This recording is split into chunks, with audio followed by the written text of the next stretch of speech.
What's going on, everyone? Scott here. Welcome back to the channel. So, Michigan State basketball gets an ugly win in the Breslin Center Sunday afternoon, 66-60 over Ohio State, and Michigan State now moves to 22-5 and 12-4 in the Big Ten Conference, with just a handful of games left on the season. Now, you have to give credit to Ohio State first of all for being down two of their best players, down Royal, down Mobley as well, and Bruce Thornton just took his game to another level. I mean, he's one of the best guards in, for sure, the conference, but one of the best guards in the country too. And he's been doing it for quite a while at Ohio State. He showed that tonight, and he was doing everything possible to will Ohio State to a victory in this one. Scored more than 50% of his team's points, but thankfully for Michigan State, it just wasn't enough. But Michigan State, I mean, a slow offensive start overall. It was, 23-26 at halftime. Michigan State goes in down three, able to find a little bit of offense in the second half, but Cooper saved them on a lot of stuff. Jeremy, was fine tonight. I didn't think it was like spectacular. He did what he needed to do, but some of the turnovers, weren't good. As I said, Cooper really kept him in it for a lot of the game, and Jax was solid in his minutes, but he was in foul trouble all game. Played 17 minutes, so Jordan Scott was really good. But we're gonna get into this game. But first, if you could just hit that like and subscribe button down there. We'll have more Michigan State basketball content on the channel, so just make sure to subscribe so you don't miss a video. So we'll start with Ohio State, and obviously we mentioned Bruce Thornton, and you have to give him all the credit in the world. He plays all 40 minutes in this one, 32 points, 12 for 22 from the field, 2 for 8 from three, but 6 for 8 from the line with 4 rebounds, 2 assists. Doesn't turn the ball over and get 2 steals. I mean, he was doing everything for Ohio State, and he was obviously doing it. You see his three-point numbers, like, yeah, he hit 2 of them. He was doing a lot of this getting to the paint, finishing, tough finishes as well. Obviously got to the line a couple times, but he was doing everything for Ohio State, and every time he had the ball, he was looking to score. As we said, he scores 32 of their 60 points, more than 50% of his team's points, doing everything possible, responsible for even more of that with his 2 assists as well. So, hats off to Bruce Thornton. I know Tom Izzo sung his praises pregame, postgame as well, what he's done at Ohio State. And, and thinking about it too, I know this was what Tom loved as well, but him staying at Ohio State, his whole career, and not jumping ship, even though Ohio State hasn't made the tournament in his career there, I'm pretty sure. So, I mean, hats off to him. He's an incredible player, one of the best guards, not just in the conference, but in the country as well. So, just hats off to Thornton. He did everything possible for Ohio State tonight. Christoph Tilley, 10 points for Ohio State, 5 for 6 from the field.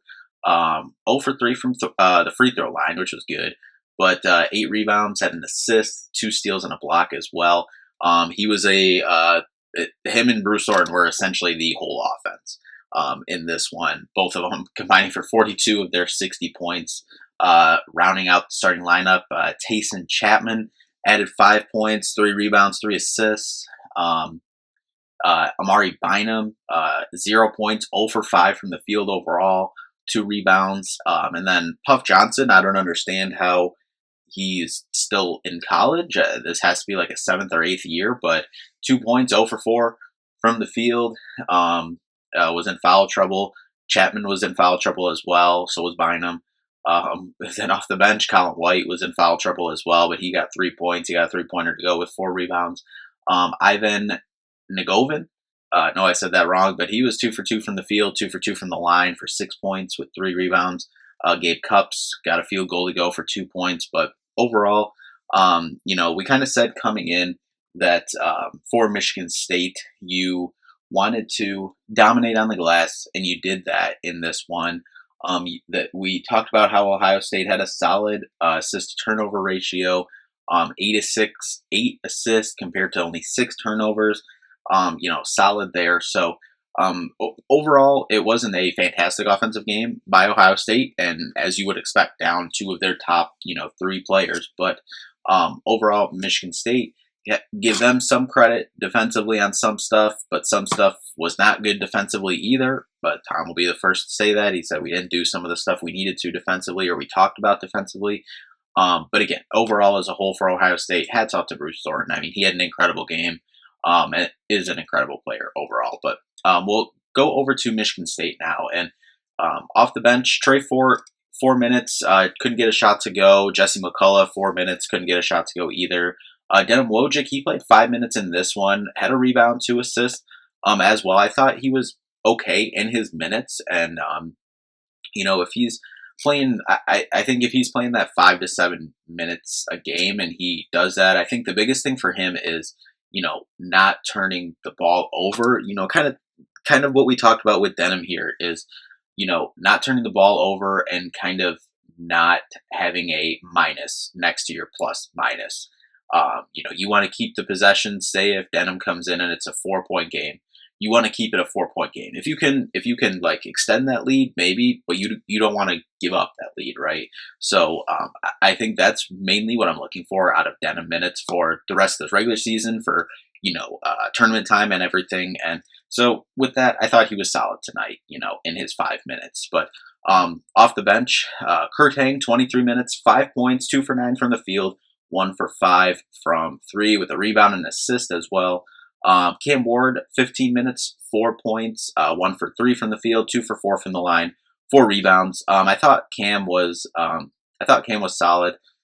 Overall, doesn't pop up on the score sheet or the box score or whatever, but thought he was solid. Kurt Hang, too, he got a lot of run in this one, and I thought he was pretty confident too, dribbling into, I mean, he's always confident getting shots up, but dribbling into different shots too, and the rebound, I don't know, the rebound, I guess, when watching the game live, not really, box score watching that much, I thought Kerr had a couple more rebounds in this one, but I do think he's improving in that part of the game, I'll say. Just got to knock down some of those shots, 2 for 9 and 1 for 5. Just got to close those, and this is coming off of Michigan State's best shooting performance of the season. So, figured that it would come back down a little bit, not be from all the way up here to kind of come all the way down here. If you could land somewhere in the middle, if you go, 4 for 9 and, 3 for 5 or something, that's, obviously a completely different, story that we're looking at here. But going to the starting lineup, Jackson Kohler, we talked about, he only played 17 minutes in this one because of foul trouble. He did foul out, but he got 2 quick ones early. Tom put him back in the first half, and he picked up his 3rd foul, so didn't start the second half. But in his minutes, he was playing really solid. He 9 points, 4 for 8 from the field, 1 for 4 from 3, with 10 rebounds. Was at a point away from a double-double. Only 1 turnover as well, but just in foul trouble, unfortunately. Was hoping that this was a game that we could start to see him get back to, knocking down that shot and having a bigger impact offensively, but just kind of the fouls. But like I said, still a solid game. Only played 17 minutes, almost having a double-double, with the foul trouble. I thought Jax was still solid in those minutes.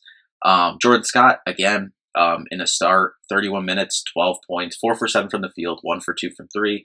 3 for 5 from the line with 4 rebounds, 3 assists, only turned it over once and had a block as well. But he's just growing more confident too, getting more shots up too. He scored the first bucket of the game, believe, and it was kind of, coming off a pin down and, dribbling into a shot. He's doing that more too because his release is kind of a little bit slower, and we've seen him get blocked a couple times on 3. So, if he has it, if he's starting to hit that 3 at a better percentage, then that's good as well. But if he adds that, the pump fake to the 3 and, dribbling into the pull-up, and he can knock down that mid-range consistently, I think that's a big step going forward the rest of the season here for Jordan Scott. Then obviously all the little plays that he makes are just game-changing for Michigan State. And what he's able to do defensively too, especially as a freshman, just hats off to Jordan Scott again, another solid game here. Cohen Carr was an interesting one for Cohen Carr offensively. Only 5 points with 2 for 7 from the field, 0 for 1 from 3, 1 for 4 from the line, but able to get 8 rebounds, which is something we keep talking about, him needing to help out rebounding the basketball. 1 assist, only had a turnover as well. But just thought offensively, obviously wasn't a fantastic night for Cohen, but I do like seeing that rebounding number keep hovering up. If you can say 7, 8 rebounds, adding that to what Jackson Carson do on the boards, I think that's absolutely huge, and what you can get from Cam off the bench as well. from the boards. I think that could be big time and will be game changing going down the line here of the season and into tournament time. And then Jeremy Fears, 35 minutes, 11 points, 2 for 7 from the field, but 1 for 1 from 3, 6 for 6 from the line, 1 rebound, 8 assists with 2 steals. Did have 4 turnovers though. Had the one early on the first possession of the game, but overall it wasn't. It wasn't one of Jeremy's best games of the season, but it also wasn't his worst game of the season too.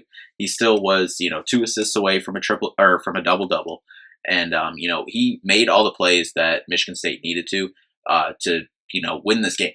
Like he was able to set things up and do what he needed to do, knock down those big free throws to help Michigan State in this one, and just orchestrate everything like he should and like he needs to as a point guard for this team, and one of the best point guards, not just in the Big Ten but in the country, obviously. So, a solid game overall from Jeremy Fears. And then Carson Cooper, 34 minutes, career high, 20 points, 7 for 10 from the field, 6 for 6 from the line, 11 rebounds to get that double double, 3 assists as well with only 1 turnover. Should have a block as well, but got called for a foul on that one, which that was there was a little bit of lower body contact, but that was one of the cleaner blocks I've seen.